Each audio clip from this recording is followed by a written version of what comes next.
ஒரு ஆழமான வெளிமூச்சு.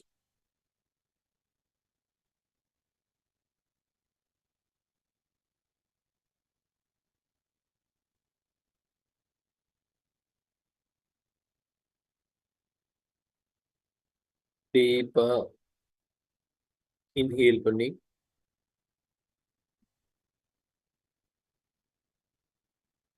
டீப்பா எக்ஸேல் பண்றீங்க.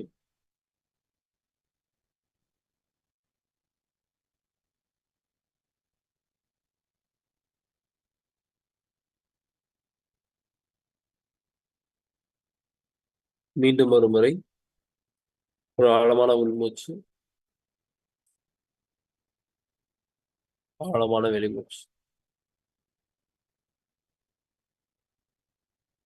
விட்டு பாடியை ரிலாக்ஸா ஃபீல் பண்ணிக்கணும்.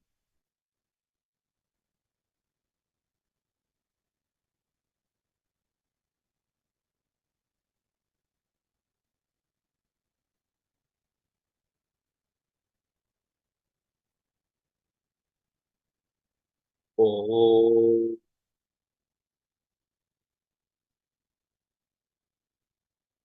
குரு பிரம்மா குரு விஷ்ணு குரு தேவோ மகேஸ்வரः குரு சாட்சாத் பரபிரம்மா தஸ்மை ஸ்ரீ குருவே நமः. ஓம் ஆதித்யாய சோமாய மங்களாய புதாயஷ குரு சுக்ர சனி பிரத்யம் ராகுவே கேதுவே நமः.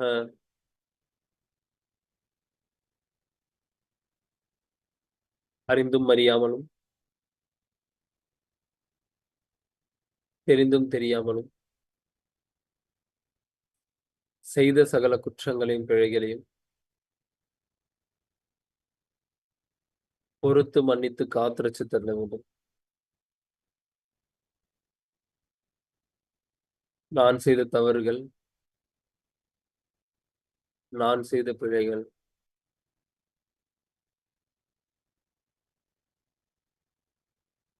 நான் செய்த குற்றங்கள் அனைத்தையும் மன்னித்து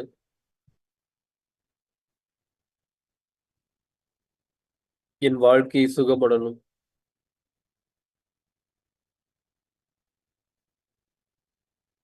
ஆனந்தத்துடனும் மன மகிழ்ச்சியுடனும்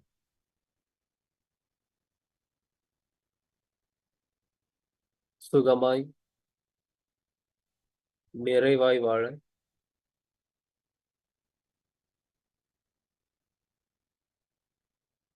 இந்த இயற்கை மற்றும் அருட்பெரும் ஜோதி ஆண்டவர் என்னை வழிநடத்தட்டும். என்னை வழிநடத்தும் அனைத்து குருமார்களுக்கும் நன்றி. என்னை வழிநடத்தும் அனைத்து தேவதைகளுக்கும் நன்றி. என்னை வழிநடத்தும் என் திதி தேவதைக்கு என் மனமார்ந்த நன்றி.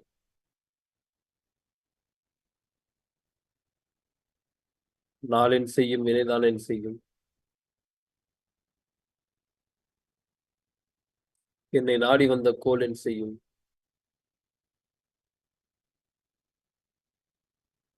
கொடுங்கூற்று என் செய்யும்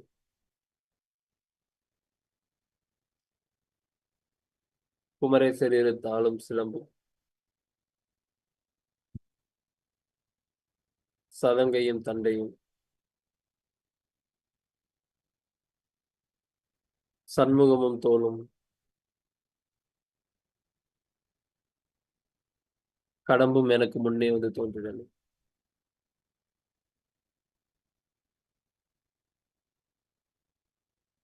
அருட்பெரும் ஜோதி அருட்பெரும் ஜோதி.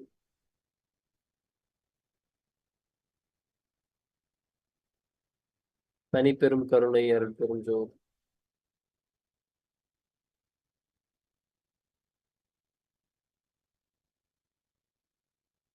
எல்லா உயிர்களும் இன்புற்று வாழ்க.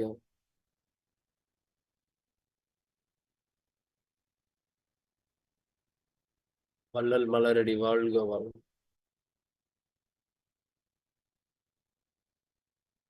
குருவே சரணம். குருவே சரணம். குருவே சரணம். அப்படியே கண்மூடி ஏறுவோம்.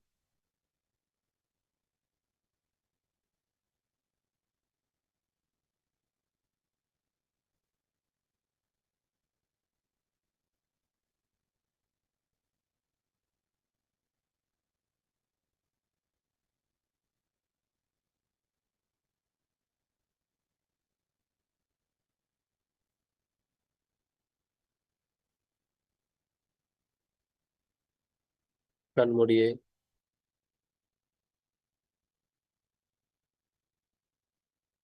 இந்த பாடல்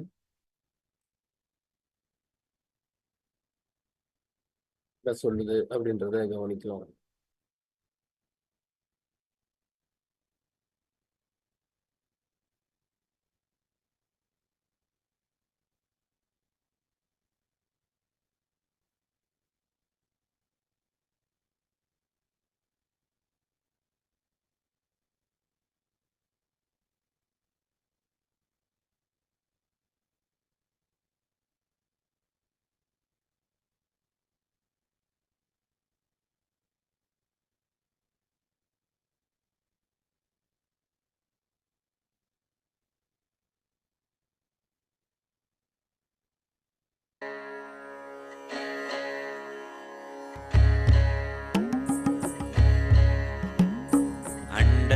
கப்பால கன்ற சுடரினை பிண்டத்துள் பார்ப்பாயடி கூதம்பாய், பிண்டத்துள் பார்ப்பாயடி.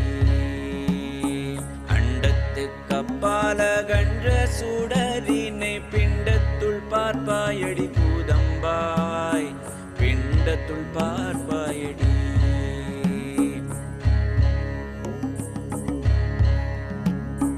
தீர்க்க ஆகாயம் தெரியாத தன்மை போல் பார்க்கப்படாதானடி கூதம்பாய், பார்க்கப்படாதானடி.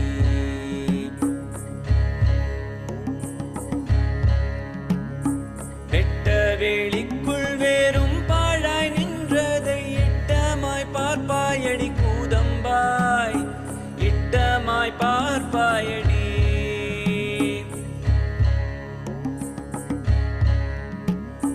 தாவரமில்லை தனக்கொரு வீடில்லை, தேவாரம் ஏதுக்கடி கூதம்பாய், தேவாரம் ஏதுக்கடி.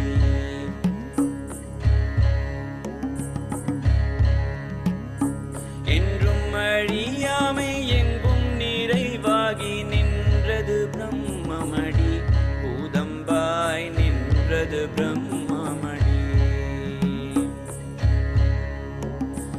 என்றும் அழியாமை எங்கும் நிறைவாகி நின்றது பிரம்மமடி கூதம்பாய், நின்றது பிரம்மமடி.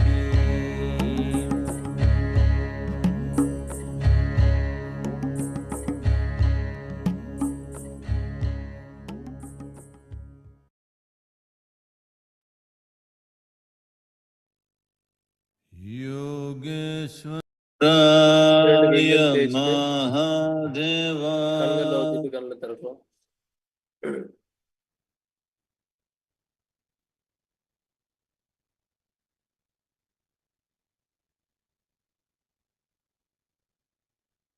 சுவாதி, நிருபி அண்ட் தேங்க்யூ யூனிவர்ஸ் அப்படின்னு 3 பேர் கேமரா ஆன் பண்ணிக்கலாம். காயத்ரி திரு கேமரா ஆன் பண்ணிக்கலாம். நான் முன்னாடியே சொல்லிட்டேன், கேமரா ஆன் பண்றதுக்கு மாதிரியான சுச்சுவேஷன்ல ஏற்படுத்திட்டு உட்காருங்க அப்படின்னு சொல்லிட்டேன். சரி, நேற்றைய தினம் ஒரு டாஸ்க் ஒன்று கொடுத்து அனுப்பிச்சேன் இல்லையா?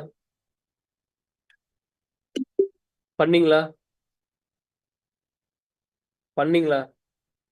நேத்து கொடுத்த டாஸ்க் பண்ணீங்களா? என்ன பண்ணீங்க? உண்மையை கதைக்கிறது. ஓகே, எத்தனை பேர் பண்ணீங்க? உண்மையாவே பண்ண முடிஞ்சுதா? எனக்கு வாய்ப்பு கிடைக்கல. ஏன்னா வீட்டுல நான் மட்டும் தனியா இருக்கிறனால யாரோடையும் ஓ உண்மையை பேசுறதுக்கு வாய்ப்பு கிடைக்கலையா? இல்ல இல்ல. அப்படின்னா பேசுறதுக்கு நேற்று வாய்ப்பு கிடைக்கல. காலையில பிள்ளைகள் அப்பெல்லாம் போயிடுவாங்க வேலைக்கு. ம். அன்னைக்கு தான் வருவாங்க. அப்ப நான் மட்டும் தனியா தான். ஓகே, சரி. மத்தவங்க பண்ணீங்களா? எத்தனை பாயிண்ட்ஸ் ஆக்சுவலி அப்படியே கீழே நீங்க சாட்ல டைப் பண்ணலாம். எத்தனை பாயிண்ட்ஸ் வந்து உண்மையை பேசியிருக்கீங்க? பொய் பேசலான்ற மாதிரி இருந்தது அந்த சுச்சுவேஷன்ல, பட் நீங்க சொன்னதுனால அந்த இடத்துல உண்மையை பேசிட்டேன் அப்படின்ற மாதிரி எத்தனை மாதிரியான பாயிண்ட்ஸ்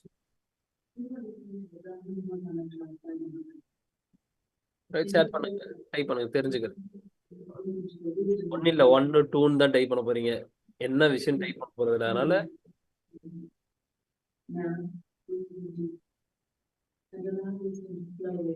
ஓகே. 1 சசிகலா. ஓ 10க்கு 8 இடத்துல. சரி. போய் பேசிட்டு அதுக்கப்புறம் ஏதாவது யோசிச்சீங்களா யாராவது? ஓ இப்படி இது வேற. பாதி hidden but not lie to anybody. நம்ம வந்து பொய் சொல்லல, உண்மையை மறைக்கிறோம். ஓகே,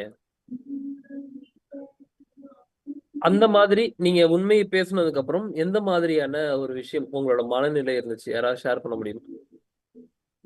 உண்மையை பேசுனதுக்கு அப்புறம் எந்த மாதிரியான மனநிலை இருந்தது? யாராவது ஷேர் பண்ண முடியுமா? உங்ககிட்ட தான் கேட்கிறேன். ஷேர் பண்ண முடியும்னா முடியும்னு சொல்லுங்க, இல்லைன்னா முடியாதுன்னு சொல்லுங்க. அடுத்த கட்டத்துக்காக நான் போறேன். வணக்கம் வணக்கம் வணக்கம். பேசலாம், சொல்லுங்க.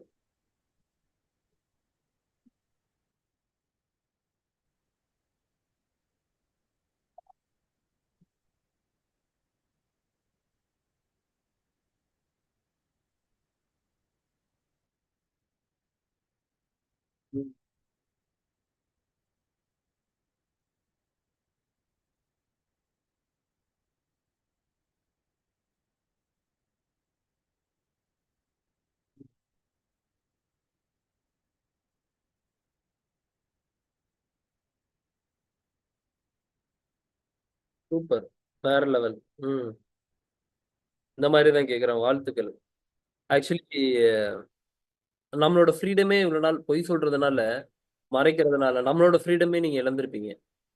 இப்போ உண்மையை பேசும்போது ஒரு புதிய சக்தி உங்களுக்குள்ளேயே பிறக்கும்.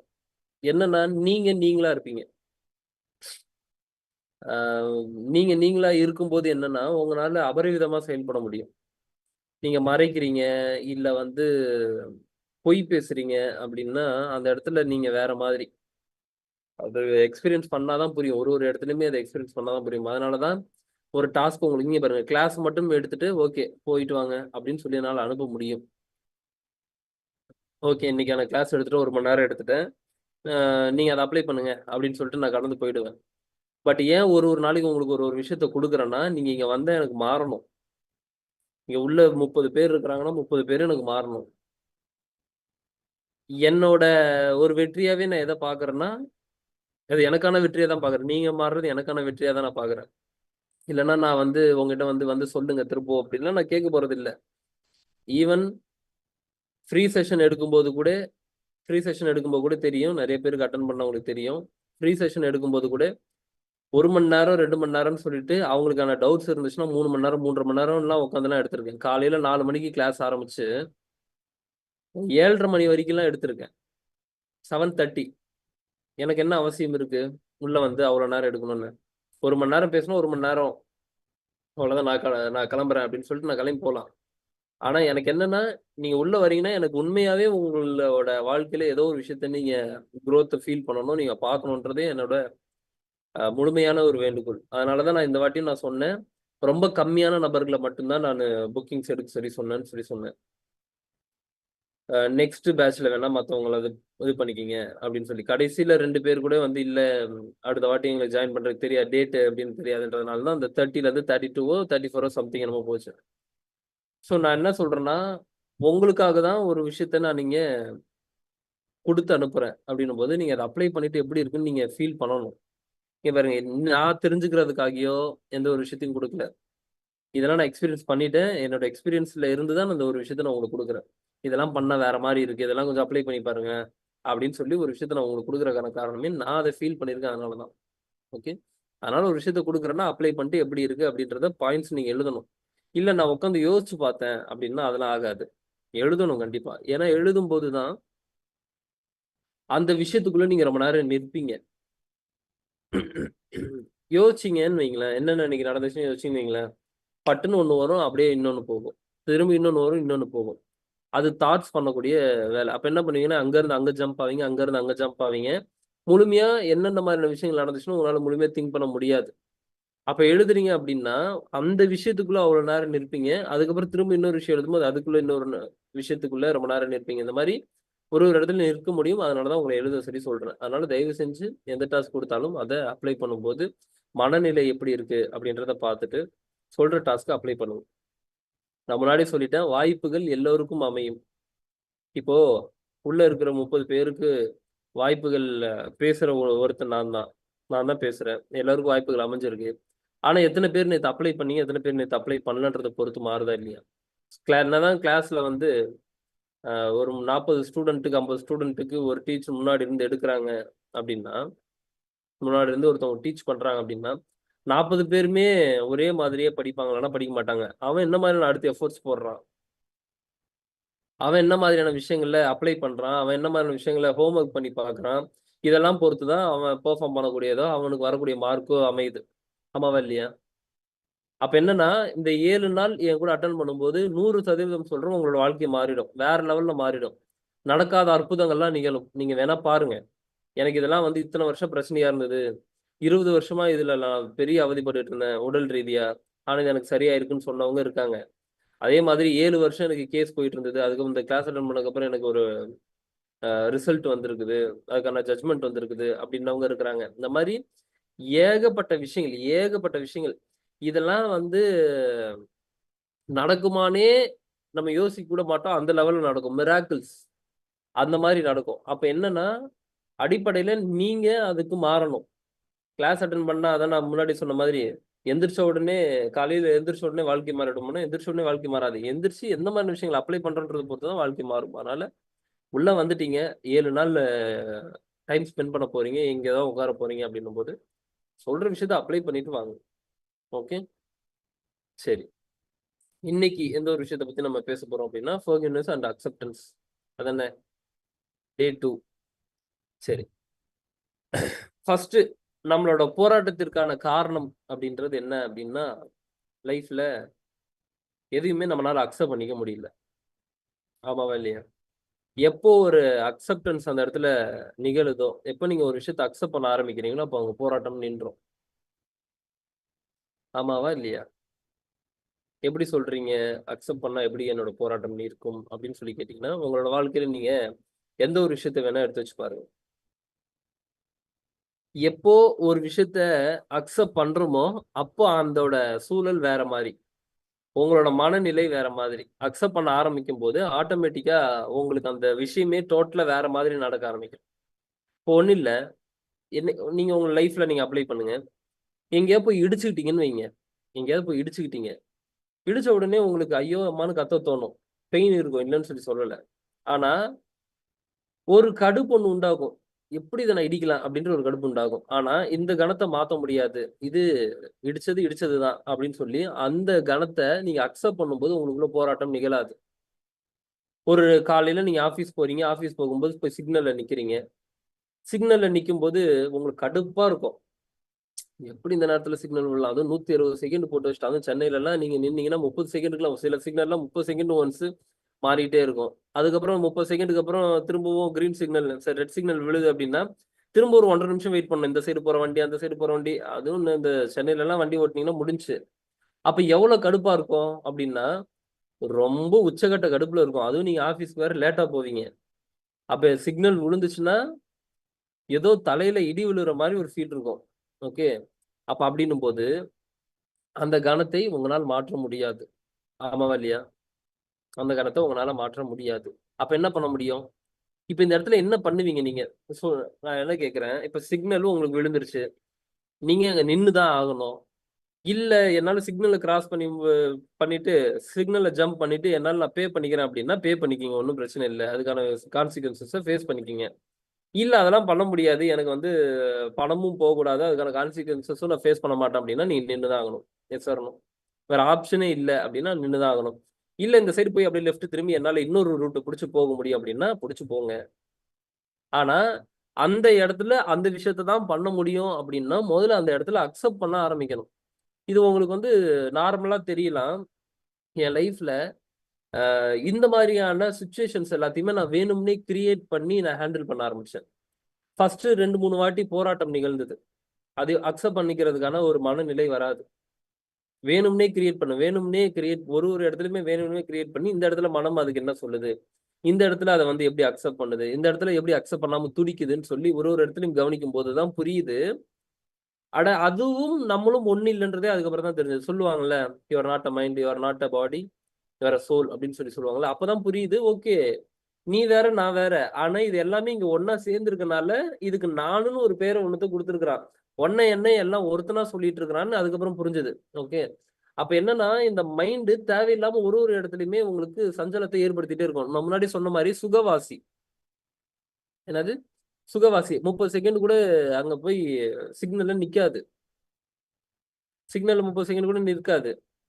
ஆனா இதுவே புள்ளைங்க எல்லாம் கொஞ்சம் யங்ஸ்டரா இருக்கிறீங்கன்னு நம்புறேன். அதனால சொல்றேன். இப்ப இதுவே வந்து ஒரு அழகா பக்கத்துல ஒரு பொண்ணு வந்து நிக்குது. 30 செகண்ட். உங்களுக்கு 30 செகண்ட்லாம் கிடையாது. 150 செகண்ட் போட்டாலும் உங்களுக்கு இப்ப பிரச்சனை கிடையாது. Red signal. ஆமாவா இல்லையா? அப்படியே பார்த்துக்கிட்டே, என்ஜாய் பண்ணிக்கிட்டே, சிக்னல்ல நிக்கிறது ஒரு சந்தோஷம், சுகம். ஆமாவா இல்லையா? இல்லன்னு மட்டும் சொல்லாதீங்க. பொய் சொல்றீங்கன்னு அர்த்தம். ஏங்க 30 செகண்ட் சும்மா நிற்கிற இடத்துல நான் ஜாலியா என்ஜாய் பண்ண போறேன்னா, அந்த 30 செகண்ட் அழகா நான் என்ஜாய் பண்ணிட்டு தானே போறேன். அவங்களுக்கு ஒண்ணும் பிரச்சனை இருக்க போறதில்ல. அவங்களுக்கு நான் ஒண்ணும் பிரச்சனை குடுக்க போறதில்ல. என்ஜாய் பண்றத அழகா ரசிச்சுட்டு நான் போறேன். இப்ப டிராவல் நீங்க ஒரு 8 மணி நேரம் ட்ரெயின்ல டிராவல் பண்றீங்க. போய் உட்கார்றீங்க. ரிசர்வ் பண்ணிட்டீங்க சீட்டு. அப்படியே உட்கார்ந்துட்டு வர்றதுக்கும், ஆப்போசிட்ல ஓகே ஏதோ ஒண்ணு இயற்கை காட்சியோ, இல்ல வந்து அழகா யாரோ ஒருத்தவங்க உட்கார்ந்துட்டு வர்றாங்கன்னா, அவங்கள பார்த்துட்டு வர்றதுக்குமே நம்ம அழகா டைம் ஸ்பெண்ட் பண்ணுவோம். 8 மணி நேரம் எப்படி போச்சுன்னே தெரியலங்க. இப்ப எப்படி? மனம் அந்த இடத்துல என்னன்னா, சுகத்தை தேடி ஓடுது. அந்த இடத்துல சுகம் கிடைக்கும்போது, இது டைம்லாம் ஒரு மேட்டராவே தெரியாது. டைம் ஒரு மேட்டராவே தெரியாது. அப்ப என்ன பிரச்சனைன்னா, இந்த மனம் உங்களுக்கு அத அக்செப்ட் பண்றதுக்கு முதல்ல தயாரா இல்ல. உங்க கையில எதெல்லாம் இல்லையோ, அதெல்லாம் நெனச்சு வருத்தப்பட்டுட்டு இருக்கு. இப்ப சிக்னல் 30 செகண்ட் நிற்கணும்ன்றது நீங்க நின்னு தான் ஆகணும். அத மாத்த முடியாது. அப்ப எது உங்க கையில இல்லையோ, அதை மாற்றுவதற்கு முயற்சி செஞ்சுட்டு இருக்கு. அப்ப முயற்சி செய்யும்போது என்னன்னா, தோல்வி தான் மிஞ்சும். யோசிச்சு பாருங்க உங்க லைஃப்ல. எதெல்லாம் மாற்ற முடியாதோ, அதற்கெல்லாம் தான் நீங்க போய் முற்பட்டுட்டு இருக்கிறீங்க. அத மாத்திரணும், அத மாத்திரணும். இத லைஃப்ல நீங்க அப்ளை பண்ணணும். ஒரு இடத்துலயுமே பட்டுன்னு ஒரு விஷயம் எனக்கு மனம் சஞ்சலப்படுதுன்னா, அதனால தான் மனம் கவனிச்சுட்டே இருக்கும். அது கான்ஷியஸா இருந்தா நம்ம கவனிச்சுட்டே இருக்கலாம். என்ன நடக்குது? விழிப்புணர்வா இருக்கும்போது மனம் இந்த இடத்துல என்ன மாரி செயல்படுது? இந்த இடத்துல என்ன மாரி யோசிக்குது? இந்த இடத்துல என்ன பண்ணுது? அப்படின்னு சொல்லி இன்னொருத்தன நம்ம எப்படி வாட்ச் பண்ணிட்டே இருக்கிறோமோ, அதே மாதிரியே நம்ம அத வந்து வாட்ச் பண்ணிட்டே இருக்கணும். இன்னொருத்தன் வந்து என்ன பண்ணிட்டு இருக்கான், இப்போ உங்களோட குழந்தைலாம் இருந்துச்சுன்னா, குழந்தை என்ன பண்ணுதுன்னு சமைச்சுக்கிட்டே இருந்தாலும், குழந்தை மேல ஒரு கண்ணு இருந்துட்டே இருக்கும். அவங்க ஏதாவது வீட்டு வேலைகள் பார்த்துட்டே இருந்தாலும், குழந்தைகள் மேல ஒரு கண்ணு இருந்துட்டே இருக்கும். ஆமாவா? இல்லையா? அதே மாதிரி நீங்க என்னதான் பண்ணிட்டு இருந்தாலும், இந்த குழந்தை மனம் எனக்கூடிய குழந்தை, அது குழந்தைன்னும் சொல்லலாம், எதிரினும் சொல்லலாம். பக்குவப்பட்ட மனம் குருவாக இருந்து செயல்படும். பக்குவப்படாத மனம் எதிரியாக இருந்து செயல்படும். அப்போ அத எப்படி கவனிக்கணுமோ கவனிச்சுட்டே இருந்தீங்கன்னா, அது கரெக்ட்டா ஓகே பார்க்குறாங்கன்றதுல அப்படியே கொஞ்சம் பொறுமையா அப்படி இப்படின்னு மேனேஜ் பண்ணி போகும். இல்லையா பார்க்கலன்னு தெரிஞ்சதுன்னு வைங்களேன், அது பாட்டுக்கு வண்டி ஸ்பீடு எங்க போகும்னே தெரியாது. போய் எங்கேயாவது அடிச்சு நிப்பாட்டும் உங்கள. அப்ப கவனிக்க வேண்டிய அவசியம் இருக்கு. அப்போ லைஃப்ல எதெல்லாம் நம்ம கண்ட்ரோல் இல்லையோ, அதெல்லாம் நினைச்சு இன்னைக்கு வரைக்கும் மனம் ஏங்கிட்டு இருக்கு, போராடிட்டு இருக்கு. நாளைக்கு வரக்கூடிய பூகம்பத்த உங்கனால தடுக்க முடியுமா? தடுத்துருவீங்களா? வீட்ல வெடிக்கிற பூகம்பத்தையே தடுக்க முடியல. மனைவிக்கும், கணவனுக்குள்ள. ஆமாவா இல்லையா? அதையே நம்மளால தடுக்க முடியல. அப்புறம் எங்கிருந்து இங்க கீழ பூமியில ஏற்படக்கூடிய அந்த பிளேட்டோட நகர்வுகள்லாம் நீங்க போய் தடுத்து நிறுத்திட போறீங்களா? அப்ப நம்ம கையில இல்லன்னு புரிஞ்சுக்கணும். பிரச்சனையே அதுதான். அ எதெல்லாம் நம்ம கையில இல்லையோ அதெல்லாம் நினைச்சு வருத்தப்பட்டுட்டு இருக்கு. டேய், இது நம்ம கையில இல்ல, இதை நம்ம முதல்ல அக்செப்ட் பண்ணிக்கிறோம், முதல்ல அந்த நிலைக்கு வந்துட்டீங்கன்னா ஃப்ரீயா ஆயிடும் மைண்டு. நீங்க இதை இன்னைக்கு அப்ளை பண்ணணும். எந்த இடத்துல எல்லாம் என்னால அந்த அக்செப்டன்ஸ் அப்படின்ற ஒரு விஷயத்த அங்க அப்ளை பண்ண முடியுமோ அந்த இடத்துல அக்செப்டன்ஸ்ன்ற ஒரு விஷயத்த நீங்க அப்ளை பண்ணணும். பண்ணலாம் தானே?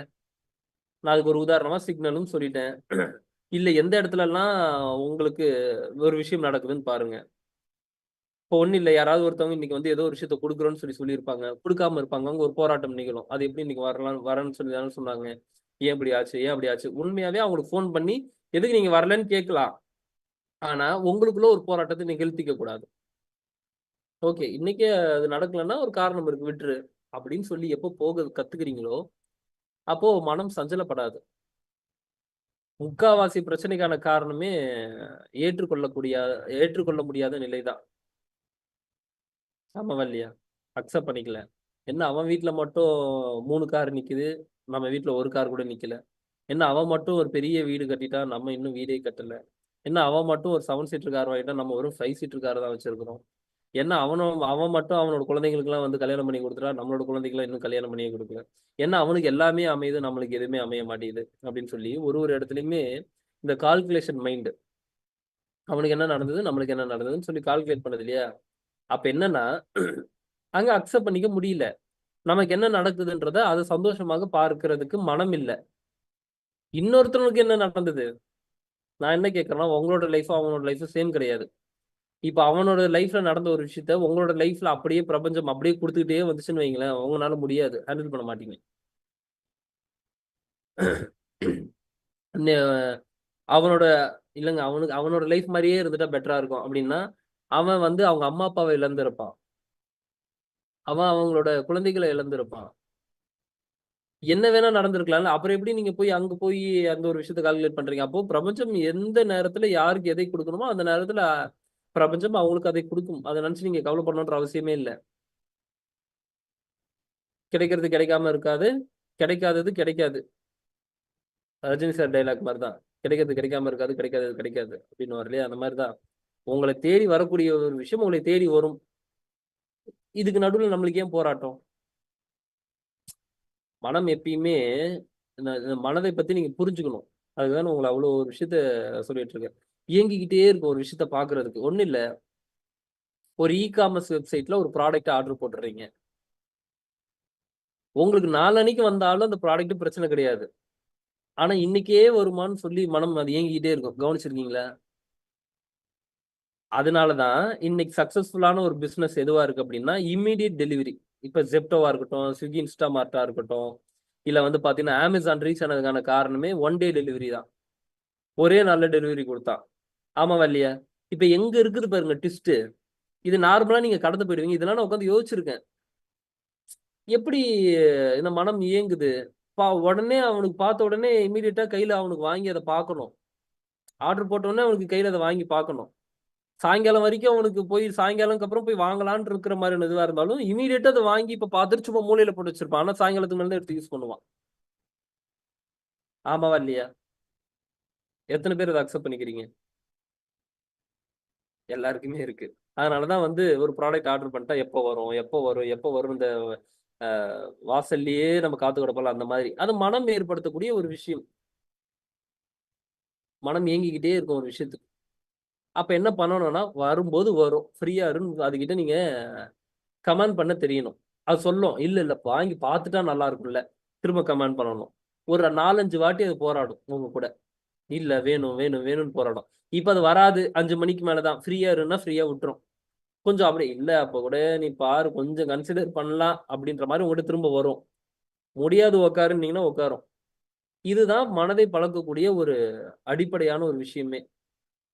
உண்மையாவே சொல்றேன், மனம் உங்களுக்கு அடங்கி உட்காரும் போது நீங்க என்ன சொல்றீங்களோ அதுதான் உங்களோட மனம் கேட்கணும். அது சொல்றபடிக்கெல்லாம் நம்ம போக முடியாது. அப்படிதானே? இப்ப பார்த்த உடனே ஒரு பொருளை பார்த்த உடனே அதை எடுன்னு சொல்லி சொல்லும், எடுத்து பாக்கெட்ல போட்டுக்கோன்னு சொல்லி சொல்லும், நல்லா இருக்கு அப்படின்னு சொல்லி சொல்லும், எடுத்து போட்டுக்க முடியும். இப்ப இந்த இடத்துல பகுத்து பார்த்து அறியக்கூடிய அறிவு வேலை செய்யணும். எதுக்கு என்ன எடுக்க சொல்ற அப்படின்னு ஒண்ணுத்து கேள்வி கேட்கணும். இல்ல நல்லா இருக்கு, உன்னால காசு கொடுத்து வாங்க முடியாது, அதனால எடுத்து பாக்கெட்ல போட்டு திருடிக்கோன்னு சொல்லுவோம். திருடுற தப்புன்னு திரும்ப அதுக்கு நீங்க புத்திமதி சொல்லணும். அது சொன்னோம், ஒண்ணு திருடுறதெல்லாம் தப்பு இல்ல, எது தேவையோ அதுவே தர்மம்னு எங்கேயாவது படிச்ச 4 விஷயத்த திரும்ப எடுத்துட்டு வந்து கொடுக்கும். அந்த மைண்ட் கொஞ்சம் நீங்க கவனிச்சீங்கன்னா அது எப்படி செயல்படுதுன்றது தெரியும். அப்போ அடிப்படையில அக்செப்ட் பண்ணக்கூடிய விஷயம் எது எதுவோ அந்த விஷயத்துக்கு எல்லாத்துக்கும் அக்செப்ட் பண்ணணும். கிளியர் தானே? இன்னைக்கு நீங்க அந்த விஷயத்த அக்செப்ட் பண்ணுங்க. எந்தெந்த இடத்துலலாம் வந்து அக்செப்ட் பண்ற மாதிரியான சுச்சுவேஷன் வந்துச்சு, அப்போ எனக்கு ஒரு போராட்டம் மாதிரி ஒரு ஃபீல் இருந்தது. ஆனா இந்த கணத்தை மாத்த முடியாது, நான் அக்செப்ட் பண்றேன்னு சொல்லி இருக்கும்போது என்னோட மனநிலை எப்படி இருந்தது, எத்தனை இடத்துல நிகழ்ந்தது, அதான். கிளியர்? சரி. அதே மாதிரி நம்மளோட வாழ்க்கையில ஒரு ஒரு விஷயத்துக்குமே வந்து நம்ம தவறுகள் செய்திருக்கலாம், தவறுகள் செஞ்சிருக்கலாம், இன்னொருத்தவங்க நம்ம கிட்ட தவறுகள் பண்ணியிருந்திருக்கலாம். ஆனா இதுக்கு எல்லாத்துக்குமே நம்ம போய் மன்னிப்பு கேட்டோமா அப்படின்னா, கேட்டிருப்போமா? என்னைக்காவது மனைவியவே திட்டிட்டு வந்திருப்பீங்க, இல்ல கணவனையே வந்து ஏதோ திட்டிட்டு வந்திருப்பீங்க. தவறுகள் உங்க மேலேயே இருந்திருந்தாலும் போய் மன்னிப்பு கேட்டிருக்க மாட்டீங்க. ஆமாவா இல்லையா? ஏன் எப்படிங்க போய் கேட்கறது, ஒரு மாதிரி அசிங்கமா இருக்கு, ஒரு மாதிரி எண்ணெயை இழக்கிற மாதிரி ஒரு ஃபீல் இருக்கு. அதுதான் நான் கட்ஸாவே நான் சொல்றேன். அதெல்லாம் உங்களுக்கு ஒருத்தர்ட்ட கூப்பிட்டு ஒரு விஷயத்த பேசணும்னு நினைக்கும் போது, இது எப்படி இப்ப பேசுறது, எப்படி ஸ்டார்ட் பண்றதுன்னு இருக்கும். ஆனா நீங்க கூப்பிட்டு பேசிட்டதுக்கு அப்புறம் அது அப்படியே ஒரு ஃப்ளோல போகும். கவனிச்சிருக்கீங்களா? இதெல்லாம் எப்படி கேட்கறது, இதெல்லாம் எப்படி சொல்றது? இப்போ ஒண்ணும் இல்ல, உங்க மனைவி கிட்ட ஏதோ ஒரு விஷயத்த சொல்லணும்னு நீங்க முற்படுறீங்க, இல்ல உங்க கணவர்கிட்ட ஏதோ ஒரு விஷயத்த சொல்லணும்னு முற்படுறீங்க. எப்படி ஸ்டார்ட் பண்றதுன்னு தெரியாது, எப்படி இதை ஆரம்பிக்கிறதுன்னு தெரியாது, எப்படி இதை கொண்டு போறதுன்னு தெரியாது. இது அதனால என்ன பண்ணுவோம்னா யோசிச்சுட்டு அப்படியே விட்டுருவோம். ஆனா அதை லைட்டா இனிஷியேட் பண்ணி, சார் உங்ககிட்ட ஒரு விஷயம் பேசணும் அப்படின்னா என்னன்னு கேட்டானா, இல்ல அதாவது எனக்கு இந்த மாதிரி தோணுதுன்னு சொல்ல ஆரம்பிச்சீங்கன்னா நீங்க பாட்டுக்கு ஒரு ஃப்ளோ பிடிச்சு போயிட்டே இருப்பீங்க. கவனிச்சிருக்கீங்களா? அப்ப இதே மாதிரிதான் ஏதோ ஒரு இடத்துல ஒரு தவறுகள் செய்யும் போதோ போய் நம்ம பேசுறது இல்ல மன்னிப்பு கேட்கறதுன்றது நம்மளுக்கு ஒரு மாதிரி ஆக்வர்டா ஃபீலா இருக்கும். ஐயோ இது எப்படிடா போய் மன்னிப்பு கேட்கறது, இந்த இடத்துல நான் தவறு பண்ணிட்டேன், நான் போய் எப்படி சொல்றது, முதல்ல எப்படி நான் அக்செப்ட் பண்றது. இந்த இடத்துல நீங்க அக்செப்ட் பண்ணணும். அதான் சொல்றேன், இந்த கணத்தை மாத்த முடியாதுன்றது ஒரு விஷயம், இந்த இடத்துல உண்மையாவே தப்பு நான் தான் பண்ணியிருக்கேன்னு சொல்லி அக்செப்ட் பண்றது ஒரு விஷயம். புரியுதா நான் சொல்றது? எந்த இடத்துல எல்லாம் அக்செப்ட் பண்ண முடியுமோ அதுக்கு தைரியம் வேணும் ஒற்றுக்கொள்வதற்கு. அப்ப நீங்க என்ன பண்ணணும் அப்படின்னா, இங்க மன்னிப்புன்ற ஒரு விஷயம் அடிப்படையாக இருக்கு. அடிப்படையாக இருக்கு. இன்னையில இருந்து நீங்க செய்யக்கூடிய தவறுகளுக்கு மன்னிப்பு நீங்க கேட்டுதான் ஆகணும். அதாவது இந்த வாழ்க்கையை நம்ம எவ்வளவு ஆண்டுகள் நம்ம வாழ்ந்துட போறோம்? எவ்வளவு ஆண்டுகள் நம்ம வாழ்ந்துரும் சொல்லுங்க? ஒரு 150 ஆண்டு, 200 ஆண்டுகள், திருமூலர் மாதிரி 3000 ஆண்டுகள், பல சித்தர்கள் மாதிரி 600 800 ஆண்டுகள் வாழ போறோமா? ஃபர்ஸ்ட் 100 120 ஆண்டுகள் மனிதனோட ஆயுட்காலம் சொல்லப்பட்டது. அதுக்கப்புறம் வந்து பாத்தீங்கன்னா ஒரு கொஞ்சம் கொஞ்சமா கம்மியாகி, இப்ப எங்க தாத்தாலாம் வந்து பாத்தீங்கன்னா 80 85 வயசுன்னு வச்சுப்போம். அடுத்த ஜெனரேஷன்லாம் 80 85 எல்லாம் தொடுமானே எனக்கு தெரியல. 70 தாண்டுமானே எனக்கு தெரியல. 50 தொட்டா ஓகே, முடியக்கூடிய வயசுன்னு ஒரு ஃபீல் வந்துடும் நமக்கு. உண்மையாதான் பாருங்க, நம்மளோட லைஃப் ஸ்பேன் பாருங்க, இன்னும் போகக்கூடிய காலங்களுக்கு எல்லாமே டோட்டலா மாறி போச்சு. அப்ப என்னன்னா, ஒன்னும் பெருசா ஆண்டுகள் நம்ம வாழ போறது கிடையாது. நீங்க அப்படின்னு ரொம்ப பெருமையா சொல்லிக்கிறீங்க இல்லையா? உங்களோட தாத்தா பேர் சொல்லுங்கன்னு கேட்பேன் நான். எங்க தாத்தா பேர் இதுங்க அப்படின்னுவாங்க. சரி, அதுக்கு முன்னாடி தாத்தனோட தாத்தா, அவரோட பேர் இதுங்க சுப்பிரமணி அப்படின்னு. சரி, ஓகே. அவரோட அப்பா பேரு, அவரோட அப்பா பேர் தெரியலையேங்க அப்படின்னுவா. இப்பெல்லாம் தாத்தா பேரு கேட்டா தெரியறது இல்ல, இல்ல தாத்தாவோட தாத்தா பேர் கேட்டாலே தெரியுது இல்லை. ஏன்னா நம்ம அதை பத்தி பெருசா திங்க் பண்றதும் கிடையாது. அப்போ ஒரு ஜென்ரேஷன் தாண்டுச்சுனாலே உங்களை பத்தி யாருக்கும் தெரிய போறது கிடையாது. இப்படிப்பட்ட ஒரு நபர் வாழ்ந்தாருன்னே தெரிய போறது கிடையாது. நீங்க எந்த எந்த வழி வந்தீங்கன்னா அது உங்களுக்கு தெரியுமா? எனக்கே தெரியாது. எந்த வழி நம்ம வந்தோம்னா அது நம்மளுக்கு தெரியுமா? யார் மூலமா, அதுக்கு முன்னாடி தாத்தா யாரு, அதுக்கு முன்னாடி தாத்தா யாரு. இப்ப அந்த அந்த மாதிரியான ஒரு விஷயம் உங்களுக்கு தெரியுது. இவர் தாண்டா அவனோட தாத்தான்னு சொல்லி ஒரு 3 தலைமுறைக்கு எடுத்து காமிச்சா நம்மளுக்கே ஆச்சரியமா இருக்கும். இவர் வழியா தான் நம்ம வந்திருக்குமா? நமக்கு தெரியாது. Yes or no? அந்த வாழக்கூடிய காலம் இங்க ஒரு 70 ஆண்டுகள். அதுவும் இப்பெல்லாம் வந்து எல்லாம் heart attack, heart attack, heart attack. அதுவும் இப்ப அதிகமாகி போச்சு. அப்ப 50 வயசுனாலே இன்னைக்கு தாண்டறதுன்றது பெரிய டாஸ்கா தான் இருக்கு. ஏதோ ஒரு வகையில ஏதோ ஒரு விஷயம் நிகழ்ந்துட்டு இருக்குது. அப்ப இவ்ளோ கம்மியான வருடங்கள் தான் வாழப் போறீங்க. இல்லங்க என்னங்க 50 வருடம்ன்றீங்க, இத போய் கம்மின்றீங்க அப்படின்னா, பிரபஞ்சத்தை பொறுத்தவரைக்கும் கம்மிதான். இப்ப எத்தனாவது ஆண்டுகள்ல இருக்கீங்க? 2025ல இருக்கீங்க. அப்ப எத்தன ஆண்டுகள் போயிருக்குது? கிபில. 2025 வந்திருக்கு. அப்படின்னும்போது 2025 ஆண்டுகள நம்ம கடந்திருக்கோம். உங்களோட வயச நீங்க கால்குலேட் பண்ணிக்கங்க.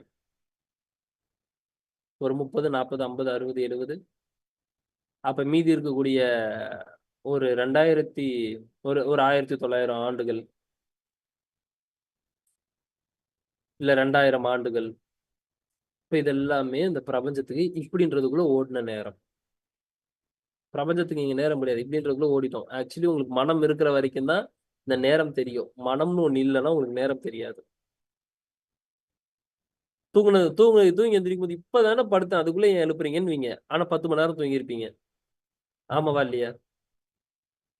ஆமாவா இல்லையாங்க?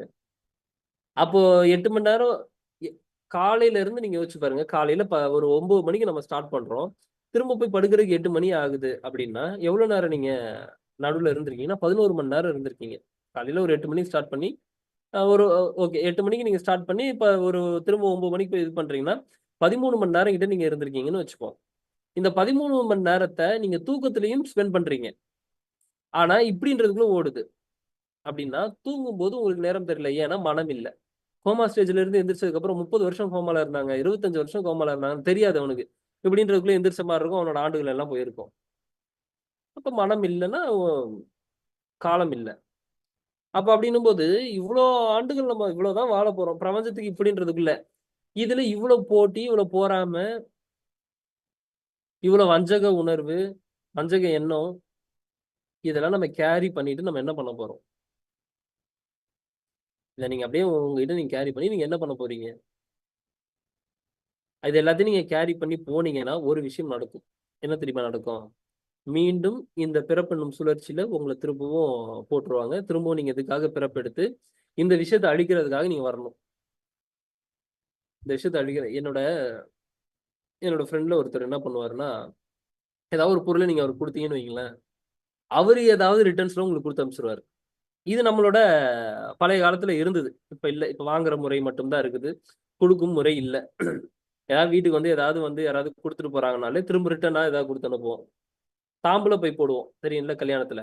வராங்க, வந்து ஏதாவது மொய் வச்சுட்டு போனாங்கன்னா, திரும்ப அவங்களுக்கு ரிட்டர்ன் கிஃப்ட்ன்னு அது பேருக்கு சொல்லுவோம். திரும்ப அவங்களுக்கு குடுத்து அனுப்புவேன். இப்ப என்னன்னா, நான் வாங்குறது மட்டும் கிடையாது. என்கிட்ட இருந்து நான் திரும்ப ஏதோ ஒண்ணத்த குடுக்குறேன். அப்படின்னா அங்க கழிஞ்சிரும். இல்ல நீங்க வாங்குனீங்க, ஆனா எதுவுமே குடுக்கலன்னா கழியாது. அப்ப திரும்ப திரும்ப நீங்க பிறந்துகிட்டே இருக்கணும். அப்ப நீங்க பிறந்துட்டே இருக்கிறீங்கன்னா, நீங்க அனுபவிச்சுக்கிட்டே இருப்பீங்க. அப்போ அடிப்படையில இந்த மன்னிப்புன்னு கேட்கக்கூடிய விஷயம், எவ்வளவு பெரிய ஒரு விஷயத்த கிரியேட் பண்ணுது அப்படின்னா, இப்போ உங்களுக்கும் எனக்கும் இடையில ஏதோ ஒரு விஷயம் கிரியேட் ஆகுதுன்னும்போது, எனக்கு ஏதோ ஒரு மன சஞ்சலம் ஏற்படுது. இல்ல உங்கனால ஏதோ ஒரு விஷயம் எனக்கு நிகழ்ந்துருச்சு அப்படின்னும்போது, இது என்னன்னா, எனக்கு ஒரு கார்ட் ஒண்ணு கிரியேட் ஆகும். CHORDS கார்ட்ஸ் ஒண்ணு கிரியேட் ஆகும். இந்த கார்ட்ஸ் கிரியேட் ஆகும்போது என்ன நடக்கும் அப்படின்னா, உங்களுக்கும் எனக்கும் ஒரு பிணைப்பு இருந்துகிட்டே இருக்கும். இது இந்த ஜென்மத்துல மட்டும் முடியாது. திரும்பவும் இந்த மாதிரியான பிணைப்பு அடுத்த ஜென்மத்திலயும் உருவாகும். எதற்காக அப்படின்னு சொல்லி பார்த்தீங்கன்னா, நீங்க என்ன இங்க வாங்குனீங்களோ, திரும்ப அத இவனுக்கு குடுத்தாகணும். நீங்க என்ன இவனால அனுபவிக்கப்பட்டீங்களோ, என்ன கஷ்டப்பட்டீங்களோ, திரும்பவும் இவனுக்கு உங்க மூலமா அது குடுத்தாகணும். அப்ப என்ன நடக்குதுன்னா, திரும்ப ஒரு ப்ராசஸ்க்குள்ள நடக்குது. இது இயற்கையோட சட்டம். அது ஒண்ணும் பண்ண முடியாது. அது இயற்கையோட விதி. அது ஆல்ரெடி புரோகிராம்டு. அப்ப திரும்பவும் இதுக்காக நீங்க பிறக்கணும் அப்படின்னும்போது, அந்தந்த இடத்துல இந்த கார்ட்ஸ கட் பண்ணுவாங்க. இதுக்கு ரெய்க்கி எத்தன பேர் உங்களுக்கு தெரியும், தெரியாது. ரெய்க்கி ஹீலர் யாரும் உள்ள இருக்கீங்களான்னு தெரியாது. ரெய்க்கில உள்ள கார்ட்ஸ் கட் பண்றதுனே சிசர் வச்சு கட் பண்ணுவோம். ஆமாவா இல்லையா? உங்களுக்கும் எனக்கும் இடையில இருக்கக்கூடியதுல ஏதோ ஒரு ஒரு பந்தம் இருக்கு. அந்த கார்ட்ஸ் கட் பண்ணணும் அப்படின்னா, ஒரு சிசர் எடுத்து என்ன பண்ணுவாங்கன்னா, ஒரு நூல் போல ஒரு அமைப்ப ஒரு ஃபீல் பண்ணி, எல்லாமே ஃபீல் தான். ஒரு ஒரு ஃப்ளேம்ல போடுற மாரி, வயலட் ஃப்ளேம்ல போடுற மாதிரி, அப்படியே எடுக்கிற மாரி, இது எல்லாமே இதுதான். ஃபீல் பண்றதுல தான் எல்லாமே இருக்கு. நடக்குமானா? ஆமா, எஸ் நடக்கும். அப்ப என்னன்னா, உங்களுக்கும் எனக்கும் இடையில இருக்கக்கூடிய இந்த கார்ட்ஸ கட் பண்றதுக்கு ஒரு சிசர் எடுத்து கட் பண்ணி விடுவாங்க. அப்போ உங்களுக்கும் எனக்கும் நடுவுல இருக்கக்கூடிய இந்த கார்ட்ஸ் கட் ஆயிடுச்சு அப்படின்ற ஒரு ஃபீல். அது நடக்கவும் செய்யும். ஓகே. அப்போ நீங்க புரிஞ்சுக்க வேண்டியது என்னன்னா, உங்களுக்கும் எனக்கும் இடையில ஏதோ ஒரு பந்தத்த கிரியேட் பண்றது, ஏதோ ஒரு விஷயத்த எனக்கு நான் போய் அங்க லாக் ஆகுறேன். இப்போ நான் மன்னிப்பு கேட்கலன்னு வைங்களேன், இவன் எனக்கு இப்படி பண்ணிட்டான், எனக்கு இவன் இப்படி பண்ணிட்டான், எனக்கு இவன் இப்படி பண்ணிட்டான்னு சொல்லி அது ஒரு பெரிய கார்டா ஒண்ணு கிரியேட் ஆகும். அப்ப என்ன ஆகும்னா, உங்களுக்குள்ள ஏற்படக்கூடிய அந்த எண்ணம் தான், எனக்குள்ள ஏற்படக்கூடிய எண்ணம் தான், உங்களையும் என்னையும் இப்படி இணைச்சு, திரும்பவும் அந்த ஒரு விஷயத்துக்குள்ள என்ன கஷ்டப்பட வைக்கும். அதனால தான் சொல்லுவாங்க, ஒரு அடி பலார்ன்னு ஒருத்தன அடிக்கிறீங்களா, திரும்ப அவன் அடிச்சிட்டான்னா பிரச்சனை இல்ல. ஏன்னா, பண்ணதுக்கு இம்மீடியேட்டா முடிஞ்சு போச்சு. ஆனா, அவன் அடிக்கலன்னா என்ன பிரச்சனைன்னா, திரும்பவும் அது எப்ப வரும்னே தெரியாது. அதுவரைக்கும் காத்து கிடக்கணும். புரியுதா? புரியலையா? திரும்பவும் அது எப்ப வரும்னு தெரியாது. என்ன வேகத்துல வரும்னு தெரியாது. அதுவரைக்கும் நான் காத்துட்டு இருக்கணும். இப்படி போயிடுச்சுன்னா கூட எனக்கு தெரியாது. இப்படி கடந்து போயிடுச்சுன்னா கூட ஓகே. பிரச்சனை இல்லன்னு சொல்லி நம்ம இருந்துரலாம். ஆனா, ஒரு விஷயம் நடக்கவே இல்ல அப்படின்னா, அதற்காக காத்து கிடக்கிறதுன்றதே வந்து பெரிய ஒரு கஷ்டமா இருக்கும். அதுக்கான ஒரு பக்குவத்த எய்தி, அந்த கருமம் என்ன பண்ணும் அப்படின்னா, திரும்பவும் உங்ககிட்ட வரும். அப்போ அந்தந்த இடத்துல உங்களோட கார்ட்ஸ கட் பண்ணணும் அப்படின்னா, இப்போ நீங்க எனக்கு ஏதோ ஒரு தவறு செஞ்சுடுறீங்க. நான் என்ன நினைக்கிறேன் அப்படின்னா, என்ன இப்படி பண்ணிட்டாங்க அப்படின்ற மாரி ஒரு விஷயத்த நான் யோசிக்கிறேன் அப்படின்னா, அந்த பிரபஞ்சம் ஒரு விஷயத்த கிரியேட் பண்ணுது. இவன் ஏதோ ஒரு விஷயத்த செஞ்சிருக்கான். திரும்பவும் நான் வந்து அவனுக்கு நான் நினைக்கிறேனோ இல்லையோ, பண்ணதுக்கான செயல் விளைவு ஏற்படும். நான் இன்னும் ரொம்ப வருத்தப்படுறேன் அப்படின்னும்போது, அது இன்னும் அதிகமாக செயல் விளைவு நடக்கும். அதுவும் ஒரு யோகத்துல அதனால தான் வந்து ஒரு யோகியாக இருந்தாங்கன்னா, யோகியெல்லாம் வந்து எதுவும் பெருசா பகச்சுக்க கூடாது. அவங்களோட கேரக்டரே நல்லா இல்லனாலும் பெருசா யோகிய பகச்சுக்க கூடாதுன்னு சொல்றதுக்கான காரணம் என்னன்னா, அவங்க செஞ்சு வச்ச அந்த யோக தவத்தோட வலிமை இருக்கு இல்லையா? அது ஒரு பெரிய ஒரு கஷ்டத்த உங்களுக்கு குடுக்கும். அதனால தெரிஞ்சோ தெரியாமலோ கூட மத்தவங்களுக்கு வந்து எந்த ஒரு தீங்கும் நினைச்சிடக்கூடாதுன்னு அதனால தான் சொல்லுவாங்க, யோக பயிற்சியில இருக்கக்கூடியவங்கள. அப்போ இந்த இந்த மாதிரியான ஒரு விஷயத்த நீங்க மன்னிப்பு கேட்கும்போது, இப்ப நீங்க ஒரு தவறு பண்ணிட்டீங்கன்னா, எனக்கு ஒரு ஒரு விஷயம் கிரியேட் ஆகுதுன்னும்போது, சரி நான் தெரியாத்தனமா தான் நான் பண்ணிட்டேன். இது என் மேல தான் தப்பு. என்ன மன்னிச்சிருங்க அப்டின்னா, எனக்கு என்ன நடக்கும் அப்டின்னா, சரி பரவால்ல மன்னிப்பு கேட்டாருன்னு சொல்லி அந்த இடத்துல எனக்கு ஒரு ஒண்ணு விலகும். இது விலகும்போது என்ன நடக்கும்னா, அது பிரபஞ்சத்துக்கிட்ட அடிக்கும். அந்த பிரபஞ்சத்துக்கு அடிக்கும்போது உங்களுக்கு வரக்கூடிய பிரச்சனைகள் குறையும். இது உங்களுக்கு எந்த அளவுக்கு அத நீங்க ஏத்துக்கிறீங்கன்னு தெரியாது. இது அனுபவபூர்வமா நான் உணர்ந்து சொல்றேன். பார்த்ததுனால சொல்றேன். இது பிரபஞ்சத்திட்ட அடிச்சு, அப்புறம் ஏன் வந்து உங்களுக்கு மன்னிப்புன்றத ஒரு விஷயத்த அவ்ளோ ஒரு வலியுறுத்தி சொல்லியிருக்காங்க? மன்னிப்புன்ற ஒரு விஷயத்த ஏன் அவ்ளோ வலியுறுத்தி சொல்லியிருக்காங்க? நீங்க ஏதாவது ஒரு தவறு பண்ணிட்டீங்க அப்டின்னு. சாரி கேட்டிருப்பா. அது கிடையாது. திருக்குறள் எடுத்து வச்சு பாருங்க. அற அறநூல்கள் சொல்லக்கூடிய விஷயங்கள் எல்லாத்தையும் எடுத்து வச்சு பாருங்க. மன்னிப்புன்றது அடிப்படையில இருக்கும். அப்ப அந்த மன்னிப்பு கேட்க கேட்க உங்களோட வாழ்க்கையே பெரிய லெவல்ல மாறிடும். பெரிய லெவல்ல மாறிடும். ஒண்ணும் இல்ல. இந்த பிரபஞ்சத்துக்கிட்ட நீங்க ஒரு விஷயத்துல நீங்க நடந்துக்கல. அதுக்கு தகுந்தாற் போல அதோட ஒத்திசைவுல நீங்க நடக்கல அப்டின்னா, ஏதோ ஒரு தீங்கு ஒண்ணு பண்ணியிருக்கீங்கன்னா, இந்த பிரபஞ்சத்துக்கிட்ட டெய்லி மன்னிப்பு கேட்கணும். இத இத வந்து ஒரு மெடிடேஷனாவே பண்ணுவாங்க. ஃபர்கிவ்னெஸ் மெடிடேஷன் சொல்லி, கிராட்டிட்யூட் மெடிடேஷன் சொல்லி இந்த 2 விஷயமும் பண்ணுவாங்க. மன்னிப்பும் கேட்டு, கிராட்டிட்யூடும் செலுத்துறது. ஏன்னா, என்ன தவறு நீங்க இந்த உலகத்துக்கு பண்ணியிருப்பீங்க, இந்த பூமிக்கு பண்ணியிருப்பீங்கன்னு தெரியாது. அதே மாதிரி அறிந்தும் அறியாமலும், தெரிந்தும் தெரியாமலும் செய்த சகல குற்றங்களையும், பிழைகளையும் பொறுத்து மன்னித்து காத்தருட்சி தர வேண்டும். நான் ஏன் வந்த உடனே உங்கட்ட சொல்றேன். இது சும்மா இப்போதைக்கு வாய் வார்த்தையில உங்களுக்கு நிகழ்ந்தாலும், நீங்க ரொம்ப ஒரு வேள அப்படி டச் பண்ணிட்டீங்கன்னா, அடிச்சுச்சுன்னா முடிஞ்சுச்சு. அது எல்லாம் கழிச்சிரும். புரியுதா? புரியல நான் சொல்றது உங்களுக்கு? வார்த்தையில இருக்கக்கூடியது, திடீர்னு உங்களுக்கு போய் டச் ஆச்சு அப்படின்னா, ரொம்ப ஆத்மார்த்தமா அத சொன்னீங்கன்னா, அது கழிஞ்சுச்சு. இது நம்ம ரொம்ப பெரிய ஒரு இதுவா ஏன்னா நானுன்ற கூடிய அந்த ஒரு அகங்காரத்துல என்னன்னா, அந்த ஒரு விஷயத்தலாம் நம்ம பண்ண மாட்டோம். நான் எதுக்கு அத பண்ணணும்? நான் எதுக்கு அத செய்யணும்? அப்படின்னு. அப்படியாப்பட்ட ஒரு அகங்காரம் உங்களுக்கு வருதுன்னா, நீங்க உங்ககிட்ட கேட்டு பாருங்க. சிவவாக்கியர் அழகா அதுக்கு ஒரு பாடல் ஒண்ணு சொல்லியிருப்பாரு. "மண்கலம் கவிழ்ந்தபோது வைத்து வைத்து அடுக்குவார்." மண்கலம் கவிழும்போது வச்சு வச்சு அடுக்குவாரு. "வெண்கலம் கவிழ்ந்தபோது வேணுமென்று பேணுவார்." மண்கலம் அந்த மண் பாத்திரம் உடைஞ்சுச்சுன்னா கூட வேணும்னு எடுத்து வைப்பான். வெண்கல பாத்திரம் நெளிஞ்சுச்சுன்னா கூட திரும்ப வேணும்னு எடுத்து வைப்பான். "நம் களம் கவிழ்ந்தபோது நாறும் என்று போடுவார்." நம் களம் கவிழ்ந்துச்சுன்னா, நாரும்னு தூக்கி போடுவானாம். "என் கலந்து நின்ற மாயம் என்ன மாயம் வீசின." டேய் இப்படிப்பட்ட ஒரு உடம்புக்குள்ள என்னுடன் கலந்து நிற்கிறே என்ன மாயம் இதுன்னு சொல்லி இறைவனை கேட்கிறார். "மண்கலம் கவிழ்ந்தபோது வைத்து வைத்து அடுக்குவார். வெண்கலம் கவிழ்ந்தபோது வேணும் என்று பேணுவார். நம் களம் கவிழ்ந்தபோது நாறும் என்று போடுவார். என் கலந்து நின்ற மாயம் என்ன மாயம் வீசன." அப்ப இப்படிப்பட்ட உடல்ல தான் நீங்க இருக்கீங்கன்றது நீங்க தெரிஞ்சுக்கணும். இது அழகா ரஜினி சார் அவரோட படத்துல அழகா ஒரு பாடல் ஒண்ணு உண்டு. தெரியுமா அது? இதே டாபிக், இதே மேட்டர் தான். ரஜினி சாரோட படத்துல ஒரு பாடல் ஒண்ணு உண்டு. அதாவது மீன் செத்தா கருவாடு, நீ செத்தா வெறும் கூடு. மீன் செத்துச்சுன்னா கூட கருவாடுக்காவது பயன்படும். நீ செத்தனா வெறும் கூடு. இது கண்ணதாசன் சொன்னதுங்க. பசி இருந்தாலும் பாலாகும், செத்தாலும் தோலாகும். பசி இருந்தாலும் பாலுக்காவது பயன்படுது. செத்து போச்சுன்னா கூட அதோட தோல் எடுத்தாவது பயன்படுத்துறோம். நம்மளோட ஒரு பாகத்தை எதை எடுத்து பயன்படுத்துறாங்க சொல்லுங்க? மனிதனோட நிலையை சொல்றேன். இருக்கிற உயர்ந்த நிலை 6 அறிவு. 6 அறிவுன்னு சொல்ல முடியாது. எல்லாருக்குமே 6 அறிவு இல்ல. யார் பகுத்து பார்த்து அறிகிறாங்களோ அவங்க தான் 6 அறிவு. இன்னைக்கு இவ்வளவு கொள்ளை நடக்குது, இவ்வளவு கற்பழிப்பு நடக்குது அப்படின்னா அவன் 6 அறிவு கிடையாது. அவன் மனிதனே கிடையாது. ஏன் மனிதனே இல்ல, மிருகம் மாதிரி செயல்படாதுன்னு ஏன் சொல்றோம்? 5 அறிவு இருக்கிறது தான் மிருகம். அப்ப 6 அறிவு இல்ல அப்படின்னா அது மிருகம். 6 அறிவு இல்லைன்னா அது மிருகம் தான். மனித நிலை கிடையாது. மனிதன் நிலையில மாதிரி உடம்புல இருந்தாலுமே அது மிருகம் தான். அப்ப என்னன்னா, ஒரு மனிதனுக்கு உண்டான ஒரு அடிப்படையில இந்த மாதிரியான சில விஷயங்களை நம்ம ஏற்படுத்திக்கணும். அதெல்லாம் ஒரு மனிதனோட குவாலிட்டிஸா இருக்கணும்.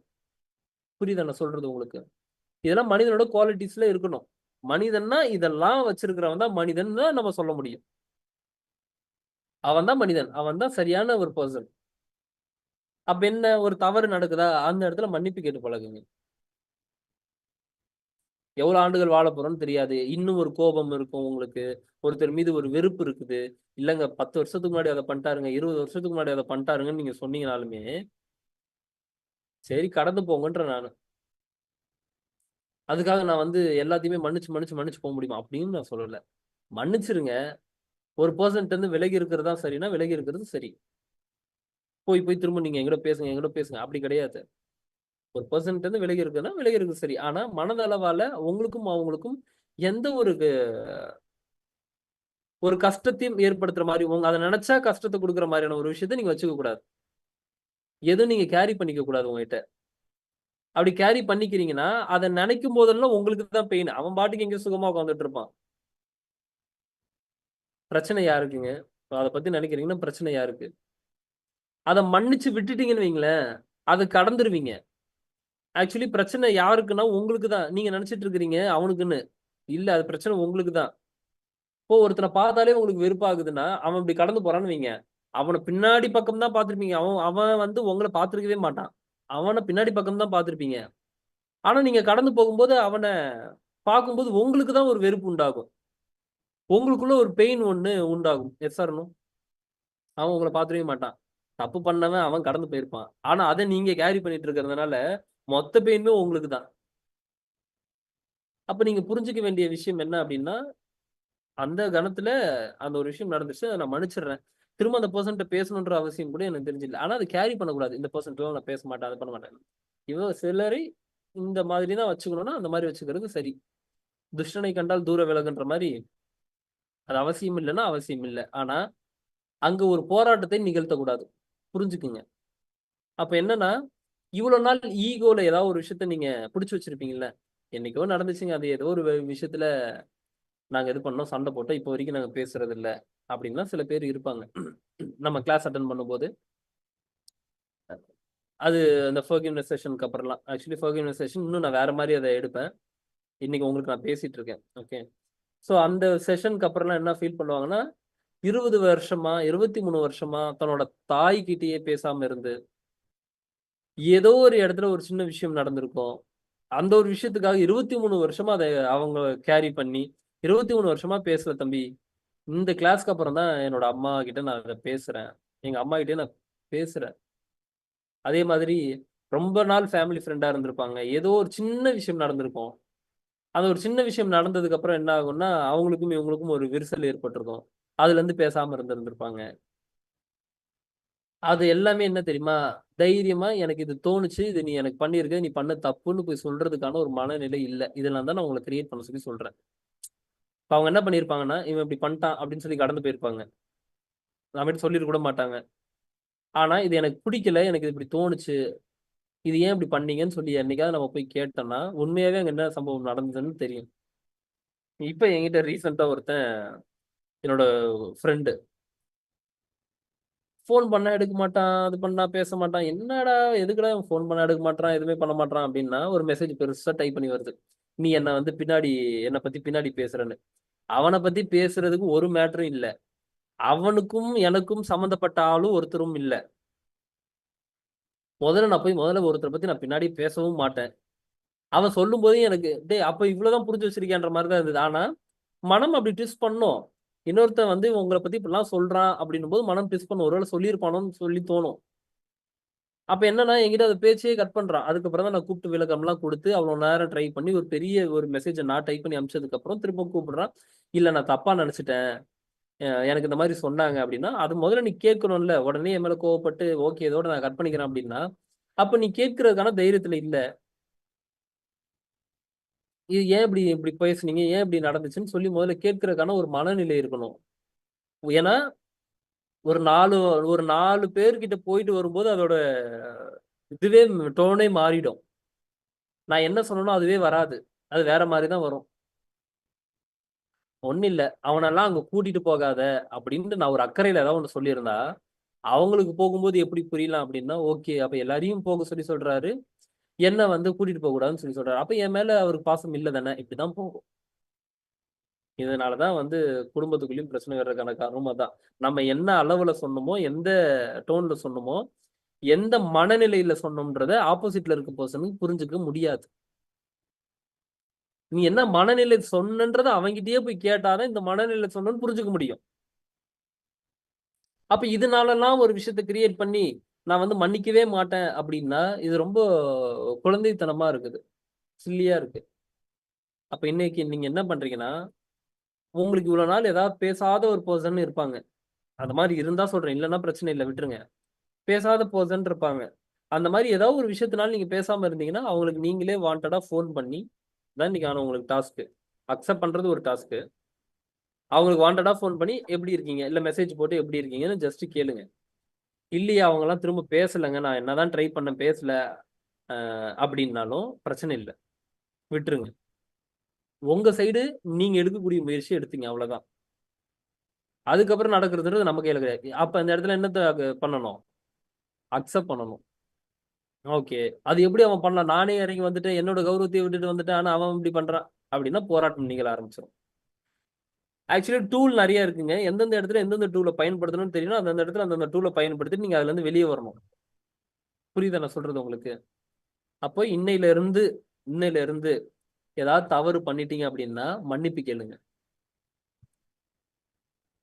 இன்னையிலிருந்து ஏதாவது தவறு பண்ணிட்டா மன்னிப்பு கேளுங்க. இன்னொருத்தனும் ஆக்சுவலா அவன் ஏதாவது தவறு பண்ணிட்டாலும் மன்னிப்பு அவன் கேட்கணும். கேட்கலனாலும் நீங்களே மன்னிச்சிருங்க. ஓகே அவனுக்கு தெரியல போய் தொலையுது அப்படின்னு மன்னிச்சிருங்க. அது அவன்கிட்ட நான் உன்ன மன்னிச்சிடுறேன்னு போய் சொல்லணுன்ற அவசியம்லாம் கிடையாது. மனதளவால மன்னிச்சிருங்கன்றேன். இப்போ இந்த மேஜரா இருக்கக்கூடிய குடும்பத்துல இருக்கக்கூடிய பிரச்சனைகளை யோசிச்சு பாருங்களேன். போய் மனைவி கிட்ட மன்னிப்பு கேட்டா ஃப்ரீ ஆயிடுவாங்க. ஆமாம்மா அது என் மேல தான் தப்பு அப்படின்னா ஃப்ரீ ஆயிடுவாங்க. இல்ல கணவன் கிட்ட போய் இது என் மேல தான் தப்பு அப்படின்னு சொல்லிட்டு ஃப்ரீ ஆயிடுவாங்க. ஆனா அதிகமா எதிர்பார்க்கிறது மனைவி தான். நம்மகிட்ட வந்து அவரு தப்பே இருக்கட்டும். இருந்தாலும் என்கிட்ட இப்படி சொல்லியிருக்கலாம்ல அப்படின்னு தான் மனம் அங்க தோணும். ஆக்சுவலி என்னன்னா, லாஜிக் ஆண்கள் லாஜிக்கா திங்க் பண்ணுவாங்க. அவங்க வந்து எமோஷனலா திங்க் பண்ணுவாங்க. அந்த இந்த படத்துல வர்ற மாரி தான். என்ன படம் அது? டான் தானே. உங்க பையன் என்ன சொன்னாருன்னு கேளுங்க அப்படின்னு. டேப்லெட் வாங்கி போட்டுக்கோன்னு சொல்லி சொன்னான். கரெக்ட்டா தானம்மா சொல்லியிருக்கிறாரு அப்படின்னு. அந்த இடத்துல என்னன்னா, இப்போ தலை வலிக்குதா? எப்பல இருந்து தலை வலிக்குது? ஆக்சுவலா தலை வலிக்குதுன்னா டேப்லெட் வாங்கி போடு. இல்ல தலை வலிக்குதுன்னா கொஞ்சம் ரெஸ்ட் எடு இப்படின்றது தான் கரெக்ட்டான ஒரு இது. ஆனா அங்க ஒரு கேர் பண்ணணும். இந்த மாதிரியான வார்த்தைலாம் வரணும்னு எதிர்பார்க்குது இல்லையா? அந்த மனம் அப்படித்தான். அந்த மனம் அப்படித்தான். அப்ப அந்த இடத்துல ஒரு குடும்பத்துக்குள்ள ஒரு சந்தோஷம் ஒரு நிலவணும் அப்படின்னா, சொல்லுவாங்கல்ல, போய் கால்ல கூட விழுந்துருங்கன்னுவாங்கல்ல. அது என்னன்னா மன்னிப்பு கேட்கறது தான். சரி விடு நடந்தது நடந்து போச்சு. அப்படின்னு சொல்லி மன்னிப்பு கேட்கக்கூடிய நிலையும், மன்னிக்கக்கூடிய நிலையிலும் ஒரு மனிதன் மாறணும். கேட்கணும். தவறுன்னா முதல்ல போய் நீங்க மன்னிப்பு கேட்கணும். இல்லங்க பரவால்ல. நான் தவறுன்னு புரிஞ்சுக்கிட்டேன். அடுத்த வாட்டி நான் நடந்துக்கிறேன். அப்படி கிடையாது. தவறுன்றத உணர்ந்தீங்கன்னா, இந்த இடத்துல நான் தவறு பண்ணியிருக்கேன். நீ சொன்னது சரின்னு சொல்லி போய் நிற்க தெரிஞ்சதுன்னா, உங்களோட ஒரு குவாலிட்டியான பர்சன் யாரும் இருக்க மாட்டாங்க. அந்த குவாலிட்டி உங்களை எங்க கொண்டு போகும் அப்படின்னா பெரிய லெவல்ல கொண்டு போகும். இது சாதாரண வார்த்தை கிடையாது. ரொம்ப டீப்பா இருந்து ஒரு விஷயத்த நான் சொல்றேன். உண்மையாவே நீங்க தவறுன்னு உங்க மேல நீங்க தவறுன்னு ஃபீல் பண்ணிட்டீங்கன்னா, இது என் மேல தவறு. நான் வந்து பார்த்துட்டேன். இதுக்கு மன்னிச்சிருங்கன்னு நீங்க ஒரு பெர்சன்ட்ட போய் நீங்க சொல்றீங்கன்னு வைங்களேன், நீங்க நெனச்சுப்பீங்க. இதெல்லாம் நம்ம இப்படி சொன்னா கேவலமா திங்க் பண்றவங்கள கேவலமா திங்க் பண்ண மாட்டாங்க. ரொம்ப உயரத்துல எடுத்து கொண்டு போய் வச்சுரும். உங்களோட தவற உங்களோடதுன்னு முதல்ல ஒத்துக்கும்போது, நீங்க கவனிச்சு பாருங்க. உங்களோட குவாலிட்டி இன்கிரீஸ் தான் ஆகுமே தவிர டிக்ரீஸ் ஆகாது. இன்னொருத்தர் முன்னாடி சொல்றேன். உங்களோட குவாலிட்டியும் வளரும். இன்னொருத்தர் உங்கள பார்க்கக்கூடிய பார்வையும் மாறும். கண்டிப்பா மாறும். எத்தன வாட்டி நானே சொல்லிட்டுப்பா இந்த இடத்துல பல பேர் சொல்லியிருக்காங்க. இந்த இடத்துல ஆனா இது ஒத்துக்கிறதுக்கு ஒரு தைரியம் வேணுங்க அப்படின்னு சொன்னாங்க. இந்த இடத்துல இத ஒத்துக்கிறதுக்கு எனக்கு தெரியாதுன்னா தெரியாதுதாங்க. எனக்கு தெரியாதத நான் தெரிஞ்ச மாரியா காட்டுறது? எனக்கு தெரியாதுன்னா தெரியாதுதான். தெரியாதுன்னா தெரியாதுன்னு ஒத்துக்கிற ஒரு நிலை இருக்கிறது. அப்ப என்னன்னா அந்த இடத்துல ஒரு கட்ஸ் வேணும்ல. அப்போ இந்த மன்னிப்பு கேட்கக்கூடிய ஒரு நிலைக்கு உங்கள நீங்க உயர்த்திக்கணும். இல்லங்க கணவன் மனைவிக்குள்ள என்னங்க மன்னிப்பு, என்னங்க நன்றி அப்படின்னா, தவறு நடந்துச்சுன்னா அந்த இடத்துல போய் மன்னிப்பு கேட்கணும். ஏதோ இதுக்கு முன்னாடி நடந்த சம்பவத்துக்கெல்லாம் நீங்க மன்னிப்பு கேட்கணும். அப்ப என்ன பண்றீங்கன்னா, ஒரு 5 நிமிஷம் 10 நிமிஷம் நீங்க டைம் ஸ்பெண்ட் பண்ணி கண் மூடி உங்களோட வாழ்க்கையில என்னென்ன மாதிரியான விஷயங்கள்லாம் என்னால மறக்கவே முடியாதுன்னு சொல்லி யோசிங்க. அந்த விஷயத்த இன்னைக்கே நான் வந்து லெட் கோ பண்றேன்னு சொல்லி திங்க் பண்ணணும். பண்ணி இத இன்னைக்கே நான் வந்து லெட் கோ பண்றேன். மன்னிச்சிடுறேன். திரும்பவும் நெறைய விஷயங்கள் வரும். ரொம்ப எல்லா விஷயமும் சின்ன சின்ன விஷயங்கள்லாம் சொல்லல. நேத்து எனக்கு அப்படி பண்ணிட்டாருங்க, பக்கத்து வீட்டுக்காரர் இப்படி பண்ணிட்டாருங்க, இதெல்லாம் சொல்லல. ரொம்ப உங்களுக்கு பதிவாக சேவ் ஆயிருக்கும் இல்லையா? இதெல்லாம் மறக்கவே முடியாதுன்னு. அது எல்லாத்துக்குமே மன்னிச்சிடுறேன். அத மன்னிச்சிடுறேன். அதே மாதிரி என் லைஃப்ல நான் யார்கிட்டலாம் மன்னிப்பு கேட்கணும்னு யோசிச்சு பாருங்க. எழுதுங்க உட்கார்ந்து கூட. நான் யாருக்கெல்லாம் கேட்கணும்? அவங்ககிட்டலாம் கண்மூடி ஆத்மார்த்தமா அந்த பெர்சன் எங்க இருந்தாலும் சரி, இந்த உலகத்திலே இல்லனாலும் சரி, ஆத்மார்த்தமா இந்த இந்த விஷயம்லாம் நான் தெரியாம பண்ணிட்டேன். என்ன மன்னிச்சிருங்க அப்படின்னு சொல்லி சொன்னீங்கன்னா, அவங்க இந்த உலகத்துல இல்லனாலும் அது அவங்களே போய் சென்றடையும். அவங்ககிட்ட அது போய் சென்றடையும். அப்போ உங்களோட கர்மங்களை நீங்க தீர்க்கிறதுக்கு இதுதான் மிகப்பெரிய ஒரு வழி. அப்படி நீங்க மன்னிப்பு கேட்டீங்க அப்படின்னா, நன்றி சொல்லி மன்னிப்புலாம் கேட்டுட்டீங்க அப்படின்னா, அப்படியே உங்களோட கர்மம் குறையும். இங்க கேமே அதுதான். ஒத்துக்கிறானா? ஒண்ணும் இல்ல. ஒரு உங்கள வந்து ஒரு ஜெயில் கைதிய கொண்டு போய் விசாரிக்கிறாங்க. ஒரு 10 அடி அடிச்சு விசாரிக்கிறதுக்கும், சார் நான் ஒத்துக்கிறேன் சார். இதான் சார் பண்ணேன் அப்படின்னா, தண்டனைய மட்டும் குடுத்துட்டு போவான். அடி மிஸ் ஆகும். ஆமாவா இல்லையா? அங்க அடி கம்மியாகும். இல்ல தண்டனை அவரே அவரோட செய்த தவறை ஒற்றுக்கொள்வதால், அவருக்கு குறைந்தபட்ச தண்டனையாக அப்படின்னு சொல்லி சொல்லுவாங்க. கவனிச்சிருக்கீங்களா? அவனே அவனோட அவனோட பிரச்சனைய அவனே ஒத்துக்கிட்டதுனால, குறைந்தபட்ச தண்டனையாகன்னு சொல்லுவான். இதுவே அவன் ஒத்துக்காம மத்தவன் கண்டுபிடிச்சு ஒரு விஷயத்த பண்றான் அப்படின்னா, அதிகபட்ச தண்டனையாக அப்படின்னு அவர் ஆயுள் தண்டனைய குடுப்பான். அப்ப என்னன்னா, தன்னோட ஒரு விஷயத்த ஒத்துக்கிறதுக்கு முதல்ல தைரியம் வருதுன்னும் போது, அந்த இடத்துல அந்த விஷயம் குறையும். உங்களுக்கு ஏற்படக்கூடிய பாதிப்புகள் குறையும். இன்னையில இருந்து இந்த ஒரு விஷயத்த பண்ணணும். அப்ளை பண்ணணும். எவ்வளவு ஆண்டுகள் வாழப் போறோம்னு தெரியாது. அடுத்த கணமே இப்படி முடிஞ்சாலும் முடியும் தான். Yes or no? இப்படி போய்க்கிட்டே இருக்கான். பட்டுன்னு முடிஞ்சிருது. இப்படி உட்கார்ந்துட்டே இருக்கான் கல்யாணத்துல. அப்படி இப்படி கீழ விழுகுறான், செத்து போயிடுறான். உங்கனால சொல்ல முடியுமா? அடுத்த கணம் நான் நாளைக்கு காலையில வரைக்கும் என்னால உயிரோடு இருக்க முடியும்னு சொல்ல முடியுமா? உங்களுக்கும் அப்படிதான், எனக்கும் அப்படித்தான். இல்ல. இப்படின்றதுக்குள்ள முடிஞ்சு போகும். அடுத்த நாள் காலையில என்ன? ஒரு 10 மணி வரைக்கும் 10 மணி வரைக்கும் என்ன? இத கட் பண்ண அடுத்த செகண்ட் வரைக்கும் கூட நம்மளால உறுதியா சொல்ல முடியாது. அப்ப உடம்புல உயிர் இருக்கு அப்படின்னா, இத நீங்க புடிச்சு வைக்கல. அது இருக்கு அவ்வளவுதான். அது எவ்வளவு வருடம் ஓடும்னு தெரியாது. வண்டி எவ்வளவு நாள் ஓடும்னு தெரியாது. ஓடுற வரைக்கும் எவ்வளவு சிறப்பா இருக்க முடியுமோ, அவ்வளவு சிறப்பா இருந்துட்டு போறதுதான் சரி. புரியுதா? ஒரு மனிதன் நிலையில இருங்க. மனித நிலையில யோசிங்க. மனித நிலையில யோசிக்கிறவன் ஒரு ரகம். கடவுள் நிலையில இருந்து யோசிக்கிறவன் அதை விட வேற ரகம். முதல்ல மனித நிலைக்கு வாங்க. அதுக்கப்புறம் ஒரு கடவுள் நிலைக்கு உயரலாம். மனித நிலைக்கு நீங்க கடவுள் நிலைக்கு உயரணும் போதே இந்த மனித நிலைய கடந்துதான் நீங்க இறை நிலைக்கு போவீங்க. அப்ப இறை நிலைன்னா என்னன்னா, மனிதன் அப்படித்தான். மனிதன் தவறு பண்ணக்கூடியவன் தான். மனிதன்னா தவறு பண்ணக்கூடியவன் தான். தவறு பண்ணக்கூடியதுனாலதான் உங்களுக்கும் எனக்கும் இங்க பிறப்பே நடந்திருக்குது.